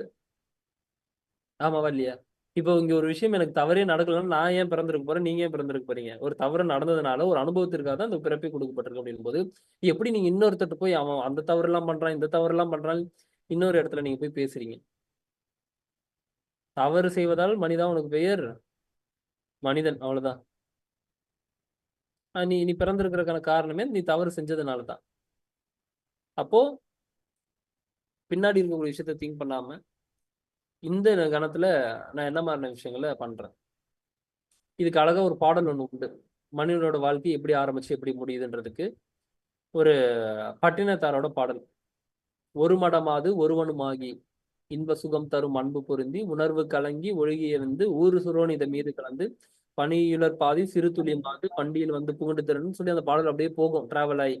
என்னன்னா ஒரு மனிதன் எப்படி உருவாகுது, ஒரு மடமாது ஒருவனுமாகி ஒரு ஆணும் பெண்ணும் இணையறாங்க, இன்ப சுகம் தரும் அன்பு பொருந்தி செக்ஸ் வச்சுக்கிறாங்க, உணர்வு கலங்கி ஒழுகிய விந்து அந்த உணர்வுனால ஏற்பட்டு அந்த விந்து அந்த பெண்ணோட உறுப்புல போய் அதுக்கப்புறம் அங்க ஒரு பண்டியில் வந்து புகுண்டு திரண்டு என்னன்னா ஒரு ஒரு ஒரு குழந்தையாக உருவாகுது.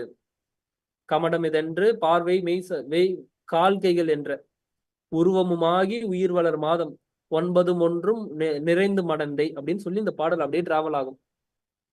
உள்ள போகுது அந்த விந்து போகுது, அதுக்கப்புறம் அப்படியே உருவம் வருது, அப்புறம் உருவம் வளர்ந்த வரும்போது 9+1 அப்படின்போது 10 மாசம் அந்த குழந்தை உள்ள இருந்து வெளியே வருது. வெளியே வந்ததுக்கு அப்புறம் என்ன மாதிரியான விஷயங்கள் அந்த குழந்தை பண்ணுது, அதுக்கப்புறம் 5 வயசு ஆகும்போது என்ன நடக்குது, 16 வயசு ஆகும்போது என்ன நடக்குது, அதுக்கப்புறம் அப்படியே கொஞ்சம் கொஞ்சமா நிறைய திரை வந்து அப்படியே டிராவல் ஆகும். வயசான ஒரு தோற்றத்திற்கு போக ஆரம்பிப்போம். அதுக்கப்புறம் என்ன நடக்கும், அதுக்கப்புறம் இறப்பு எப்படி இருக்கும் அப்படின்னு சொல்லி ஒரே பாடல் 5 நிமிட பாடல் இந்த மொத்த விஷயத்தையும் சொல்லும். ஒரு மடமாவது ஒரு ஒண்ணுமாகின்னு சொல்லக்கூடிய அந்த பாடல். இதுக்கு வந்து யூடியூப்ல நீங்க அடிச்சீங்கன்னா அதுக்கு வந்து எடிட் பண்ணியே போட்டிருப்பான். நம்மளுக்கு புரியாது, உங்களுக்கு பார்த்தா புரியாது. விஷுவலோட நீங்க அந்த பாடலை பார்க்கும்போது புரியும். ஸோ அதை பாருங்க, நம்ம ஒரு பெரிய ஒரு இதாக நம்ம ஃபீல் பண்ணிட்டு இருக்கோம். இப்படின்றதுக்குள்ள முடிஞ்சு போகக்கூடிய இந்த ஒரு வாழ்க்கையை ஏன் இன்னும் ரொம்ப கஷ்டப்பட்டு போராட்டமா நீங்க வாழ்ந்துட்டு இருக்கிறீங்க? அப்படியே நீங்க ஃப்ரீயா லேசா இருந்தீங்கன்னா லைஃப் அழகா ஜாலியா சந்தோஷமா வாழ்ந்துட்டு போகலாம், நிம்மதியா இருக்கும். புரியுதா நான் சொல்றது உங்களுக்கு? நம்ம தாங்க இழுத்து பிடிச்சிட்டு இருக்கோம் ஆக்சுவலி. பிரச்சனை என்ன தெரியுமா? பிரச்சனை யார் தெரியுமா? பிரச்சனைக்கான பிரச்சனை யார் தெரியுமா? பிரச்சனைக்கான பிரச்சனை யார் தெரியுமா? பிரச்சனைக்கான பிரச்சனை நம்ம தான். எல்லாமே நம்ம கிட்ட இருந்து தான் தொடங்குது. சந்தோஷமா இருக்கணுமா? அதுவும் நம்மனாலதான் நிகழும். துக்கமா இருக்கணுமா? அதுவும் நம்மனாலதான் நிகழும். உடல் அளவால ஒருத்தரை காயப்படுத்திட முடியும். இப்ப நீங்க உட்காந்துட்டு இருக்கீங்க, நீங்க ஆப்போசிட்ல உட்காந்துட்டு இருக்கீங்க, ஏதாவது ஒண்ணு எடுத்து அடிச்சேன்னா உங்களை உடல் அளவால நான் காயப்படுத்தலாம். ஆனா மனதளவால காயப்படுத்துறதுன்றது நீங்கள் அனுமதித்தால் மட்டுமே நடக்கும். ஆமாவா இல்லையா? இப்ப என்ன ஒருத்தன் அசிங்கமா திட்டிட்டு போறான் அப்படின்னா அதை நான் பெருசா எடுத்துக்கலங்க, எனக்கு ஒன்றும் பிரச்சனையே இல்லை, அவன் நீ சொல்றது உனக்கே அப்படின்ட்டு நான் விட்டுட்டு போறேன்னா என்ன அது பாதிக்காது. என்ன இப்படி சொல்லிட்டியா அப்படின்னா என்ன பாதிக்கும். அப்ப இங்க என்ன நடக்குதுன்னா நான் அனுமதித்தால் என்ன இது பாதிக்கும். ஒருத்தன் சைனீஸ்ல நான் அசிங்கமா திட்டிட்டு போறான்னு வச்சுப்போம். இப்ப நான் என்ன பண்ணுவேன், அது என்னன்னே தெரியாதப்போ அவன் பார்க்க போறவன்லாம் பார்த்து சிரிச்சுட்டு போவான். எவ்வளவு அசிங்கமா திட்டுறான் உட்காந்து சிரிச்சுட்டு இருக்கான் பாருன்னு போறவன் வரவன்லாம் பார்த்து சிரிச்சுப்பான். ஆனா அது எனக்கு ஜாலி. அவனோட ஸ்லாங்கை நான் என்ஜாய் பண்ணிட்டு இருக்கிறேன்னா இப்ப அனுமதிக்கல நான் அதுக்கு. அந்த ஸ்லாங் நல்லா இருக்குன்னா அந்த ஸ்லாங்குக்குள்ளதான் நான் டிராவல் பண்ணிட்டு இருக்கேனே தவிர அவன் என்ன சொன்னான்றத நான் பர்சனலா எடுத்துக்கல. புரியுதா புரியலையா நான் சொல்றது உங்களுக்கு? அப்ப என் மனம் அங்க சஞ்சலப்படாது. அப்போ அனுமதித்தால் தான் நடக்கும் அப்படின்னும் போது ஒரு ஒரு விஷயத்துக்கும் அனுமதி கொடுக்காதீங்க. எது வேணும் எது வேணாம்னு சொல்லி பிரிக்க கத்துங்க. உள்ள வரும்போது பிரிச்சுதான் அனுப்பணும். இது இந்த சைடு போகணும், இது இந்த சைடு போகணும்னு. வர்றது எல்லாத்தையுமே அப்படியே விட்டீங்க அப்படின்னா அப்படியே இந்த அம்பு படுக்கையில படுத்த மாதிரிதான் படுத்திருக்கணும். ஏன்னா எல்லாருமே ஏவுவான். ஒருத்தனும் இந்த சைடு 100 பேர் இருக்கிறானோ 100 பேருமே 10 அம்பு விடுவான். என்ன பண்ணுவீங்க நீங்க? 100 பேருக்கிட்டையும் நீங்க 10 அம்பு நீங்க வாங்குனீங்கன்னா என்ன பண்ணுவீங்க? அதனால எது வேணும் எது வேணாலும் பிரிக்க தெரியணும். சில சில விஷயங்கள் நம்மளோட லைஃப்ல அப்ளை பண்ணணும். நான் இன்னைக்கு சொன்ன மாதிரி இதுதான் உங்களோட டாஸ்க்கு. யாருக்கு ஃபோன் பண்ணலையோ, யார்கிட்ட பேசலையோ அவங்ககிட்ட பேசுங்க. பேசும்போது என்ன மாதிரியான மனநிலை இருந்தது, என்ன மாதிரியான சுச்சுவேஷன் கிரியேட் ஆச்சு அப்படின்றதெல்லாம் நாளைக்கு கேட்பேன். இல்ல அவங்க என்னோட லைஃப்ல இல்லவே இல்லை, அவங்க வந்து இறந்துட்டாங்க, இந்த உலகத்திலே இல்ல, எதுவாக இருந்தாலும் இல்ல, அவங்க கூட என்கிட்ட கான்டாக்டே இல்லைனாலும் அவங்கள நினைவுக்கு கொண்டு வந்து அவங்கள்ட்ட மன்னிப்பு கேட்டுருங்க, நன்றி சொல்லிடுங்க. கிளியர்? கிளியரா? என்னங்க அப்படியே எல்லாரும் பேயா இருந்த மாதிரியே உட்காந்துட்டு இருந்தீங்களா எப்படி? ரியலைசேஷனுக்குள்ள இருக்கீங்களா? இல்ல வந்து என்னடா 5 மணின்ட்டு 5, 8 வரைக்கும் போயிட்டு இருக்குது, இவன் எப்போ முடிப்பான், போய் கொஞ்ச நேரம் படுத்துக்கலாம் அப்படின்னு இருக்கீங்களா? தெரியல. நான் முடிக்க வேண்டியது என் கடமையை நான் முடிச்சிட்டேன்பா. இதுக்கப்புறம் அப்ளை பண்ண வேண்டியது உங்களோட கடமை. கிளியர்? நன்றிகள். மீண்டும் நாளை கிளாஸ்ல சந்திப்போம். ரொம்ப சந்தோஷம் இத்தனை பேரும் நீங்க உள்ள வந்து கேமராவை ஆன் பண்ணதுக்கு ரொம்ப நன்றி, ரொம்ப சந்தோஷம். டெய்லியும் இந்த ஒரு எதிர்பார்ப்பு எனக்கு இருக்கும். டெய்லியும் நீங்க லைவ்ல வரணும், கேமரா ஆன் பண்ணணும், வாய் விட்டு நான் கேட்குற கேள்விகளுக்கு பதில் சொல்லணுன்றது எல்லாமே என்னோட மிகப்பெரிய எதிர்பார்ப்பு. ஓகே, நன்றிகள். நாளைய தினம் சந்திப்போம். Love you all. குருவேஸ்வரன். நன்றிகள். Recording stopped.